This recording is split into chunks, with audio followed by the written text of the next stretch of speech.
The Book of Enoch.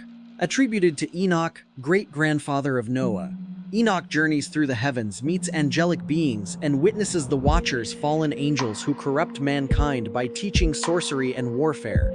This book was revered in early Judaism and quoted directly in the New Testament, Jude 1:14-15, yet it was later banned for its overt angelology and cosmology, which clashed with evolving rabbinical and ecclesiastical views.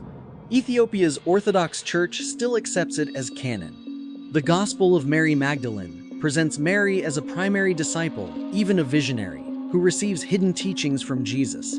It challenges Peter's authority, suggesting gender and power tensions in the early church. The fragmented manuscript we have describes the soul's ascent past 7 archons, cosmic rulers. It was suppressed likely due to its Gnostic metaphysics and radical view of Mary as a leader over apostles. The Apocalypse of Peter. One of the earliest Christian visions of heaven and hell. It graphically describes divine punishment, blasphemers hanging by their tongues, women who adorn themselves for seduction being hung by their hair, and sinners burned in eternal fire. Though influential in early Christianity, it was eventually banned for its visceral imagery and perceived contradiction to the merciful tone of Jesus' teachings. The Gospel of Judas. This controversial gospel reimagines Judas Iscariot not as a traitor, but as Jesus' chosen confidant, who helps release the spiritual Christ from the bodily prison. It reflects Sethian Gnosticism, where the material world is evil and salvation is escape from flesh.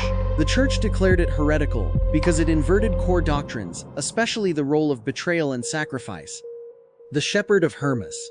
Highly popular in early Christian communities. A Christian allegory involving visions, parables, and mandates. Similar in tone to the Book of Revelation, it emphasizes repentance, angelic guardianship, and eschatological themes. Though spiritually rich, it was eventually excluded for being considered too recent and lacking apostolic origin, though early church fathers like Irenaeus respected it. The Acts of Paul and Thecla focuses on Thecla, a woman converted by Paul who resists marriage, tames wild beasts, and baptizes herself. It was wildly popular, especially among women in the early church.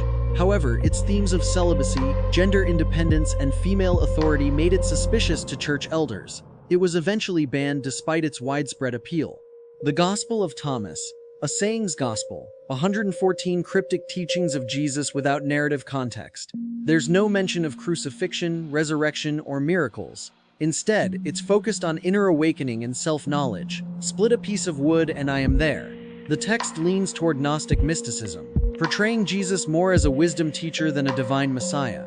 Early Christians debated its authority, but the institutional church rejected it for lacking passion, narrative, and encouraging personal gnosis over church mediation. The Book of Jubilees, a retelling of Genesis and Exodus with a strict, legalistic tone, emphasizes angelic mediation, calendar reform, and predestination. Revered by certain Jewish sects and possibly linked to the Dead Sea Scrolls. Banned for being too deterministic and for deviating from mainstream Torah interpretation. Still canonical in the Ethiopian Church. The Gospel of Philip.